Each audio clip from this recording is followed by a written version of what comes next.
अस्सलामु अलैकुम वरहमतुल्लाहि वबरकातुहू। तमाम तलबा को आज की इस क्लास में बहुत बहुत खुशामदीद कहते हैं। जैसा कि आप जानते हैं कि आपके सामने चैप्टर 11 हीट वो मौजूद है। आइए इसमें इसको हम डिस्कस करते हैं इस चैप्टर को। Yes, okay. हीट चैप्टर का नाम है, हीट। तो थोड़ा सा मैं पढ़ लूँ तो ज़्यादा बेहतर होगा। अव्वल ज़माने से ये बात लोग सोचते रहे कि व्हाट इज़ हीट। वो सूरज को तुलू होते हुए देखते थे, उससे वो लाइट भी लेते थे, हीट भी लेते थे। रात में जो है वो पत्थरों को आपस में रगड़ कर चिंगारियाँ पैदा कर लिया करते थे। इंसान जब वो केव मैन कहलाता था, गारों में रहा करता था, तो उस ज़माने में जो है वो पत्थरों को रगड़ के जो हीट एनर्जी पैदा करने की इसमें सलाहियत आ गई थी, यानी आग जलाने की सलाहियत आ गई थी। उसके ज़रिए फिर जो है वो जाड़ों की सर्द रातों में यकीनन जो है रेडिएशन, हीट रेडिएशन से जो है अपने आप को आ, लेता होगा, एब्जॉर्ब करता होगा, साथ में कुकिंग वगैरह में भी उसको यूज़ करता होगा। लेकिन सवाल ये पैदा होता है कि व्हाट इज़ हीट, ये हीट है क्या। आज भी जब हम खाना बनाते हैं या चाय रखते हैं तो केतली को या किसी पॉट को जब हम चूल्हे पे रखते हैं स्टोव पर, तो वो चूल्हे में से कौन सी चीज़ है, आग में से कौन सी चीज़ है जो कि केतली में दाखिल होती है और उसको गर्म कर देती है और यहाँ तक कि खाना बन जाता है या चाय बन जाती है या जो भी चीज़ें हम यूज़ करते हैं किचन में, वो चूल्हे में मौजूद आग के ज़रिए जो है वो पक जाता है, कुक हो जाता है। तो आग में ऐसी क्या चीज़ है, ये एक बड़ा इम्पोर्टेंट क्वेश्चन था उस ज़माने में। पुराने ज़माने में इसके हवाले से एक थ्योरी मौजूद है, याद रखिएगा, वो कैलोरिक थ्योरी। इसका जिक्र जो है आपके चैप्टर में भी किया गया, लेकिन मैं इससे पहले कि कैलोरिक थ्योरी पर बात करूं, इसमें थोड़ी सी हम गुफ्तगू जो है साथ में इसको पढ़ते भी जाते हैं और डिस्कस भी करते जाते हैं कि हीट क्या है। Heat as a form of energy in transit. जो हीट है वो तवानाई का इंतकाल है, एनर्जी की मुंतकली है। Heat is the type of energy है, ये आज की जो है साइंस कहती है कि heat is the type of energy. लेकिन अगर पुराने ज़माने में चले जाएं तो वो जो है हीट को कोई पुरस्कार शे समझते थे उस ज़माने में कि हीट एक पुरस्कार शे है, एक मिस्टेरियस वेटलेस सब्सटेंस है। उसको लोग फिर वो कैलोरिक कह दिया उस ज़माने में, उन्होंने उसका नाम दे दिया था कैलोरिक। क्या नाम दिया था स्टूडेंट्स, नाम याद रखिएगा, ये यहाँ पे भी डिस्कस हो जाएगा बीच में। उसको उन्होंने कैलोरिक का नाम दिया था। यस, डेट इज कैलोरिक, इस टाइप का कोई नाम दिया था और इस थ्योरी का नाम पड़ गया था उस दौर में कैलोरिक थ्योरी हो, कैलोरिक प्लेट थ्योरी।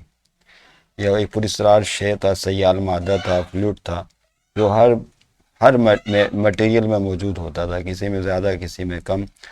उसको उन्होंने हीट का नाम दे दिया था, यानी कम होगा तो इसका मतलब है हीट एनर्जी कम होगी, वो जिस्म कम गर्म होगा। अगर कैलोरिक फ्लूइड ज़्यादा है तो इसका मतलब है कि वो चीज़ उसमें ज़्यादा होने की वजह से वो ज़्यादा हीटअप होगा, हॉट बॉडी कहलाएगी वो। इस टाइप का कुछ नज़रिया था, इसको कैलोरिक थ्योरी का नाम दिया गया उस दौर में। आइए दोबारा हम इस तरफ आते हैं। मैनी साइंटिस्ट, जैसा कि पहला जुमला है, many scientist have try to explain the nature of heat. Nature of heat को बहुत सारे साइंसदानों ने जो है वो डिस्क्राइब करने की कोशिश की मुख्तलिफ ज़मानों में, up to the beginning of the 19th century. 19वीं सदी के आगाज़ तक जो है ये वही काम करते रहे।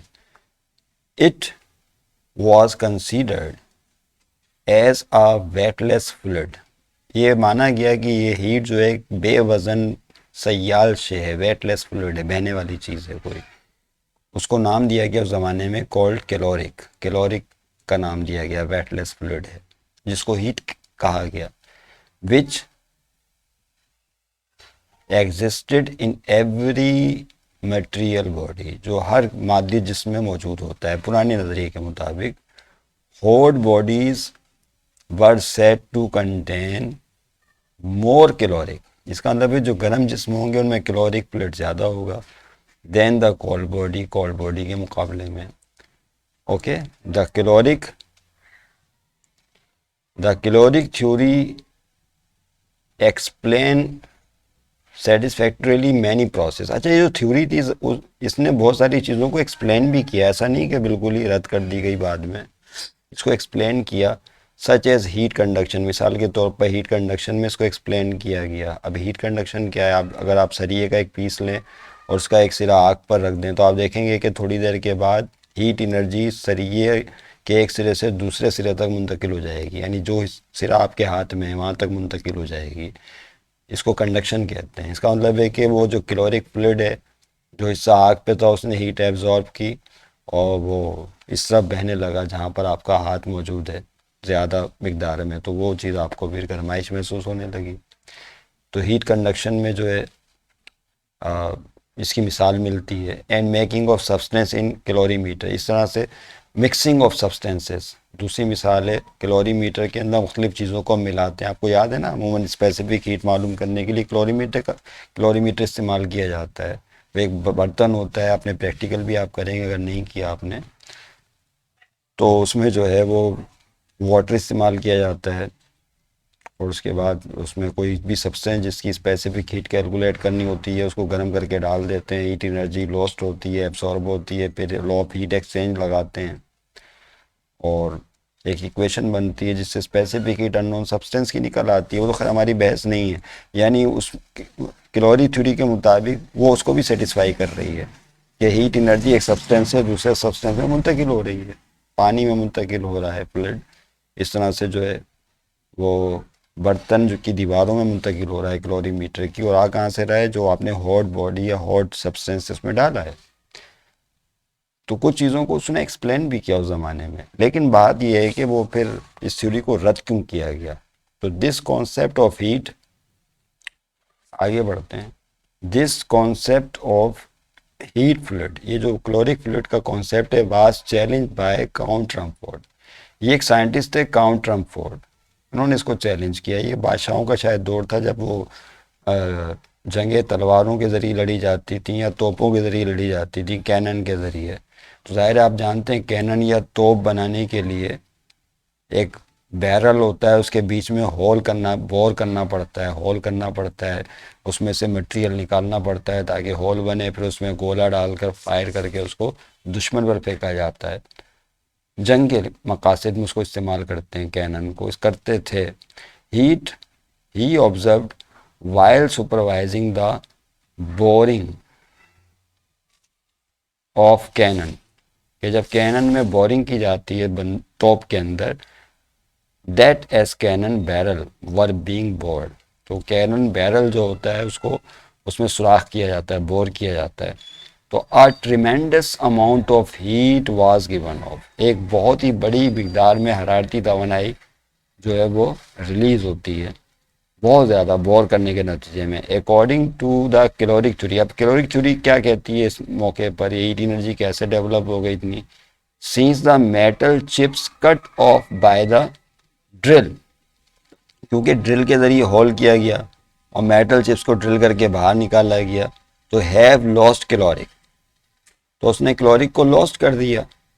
The heat given of in the drilling process, तो हीट जो है वो गिवन ऑफ हो गई इस ड्रिलिंग प्रोसेस के अंदर, क्योंकि जो थी चिप्स ड्रिल के नतीजे में निकलना शुरू हो गई, पीसेस निकलना शुरू हो गए, तो इसका मतलब है कि फिर वो गिवन ऑफ हो गया फ्लूइड।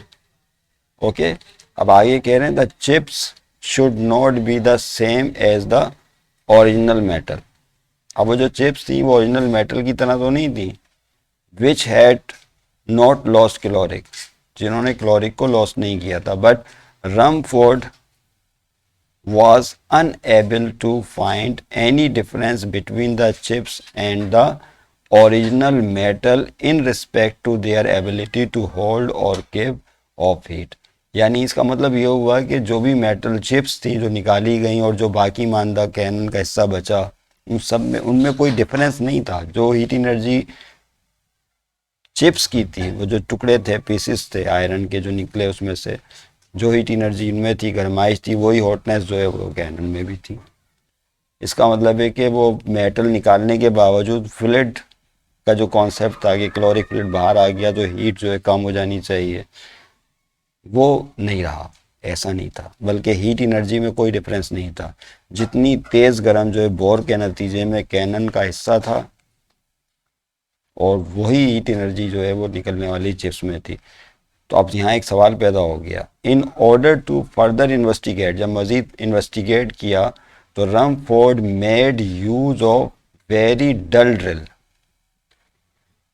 रमफोर्ड ने बहुत ही ड्रिल ड्रिल जो है वो की, which was unable to cut the metal, यानी बहुत ही कम मेटल उसमें से कट हुआ।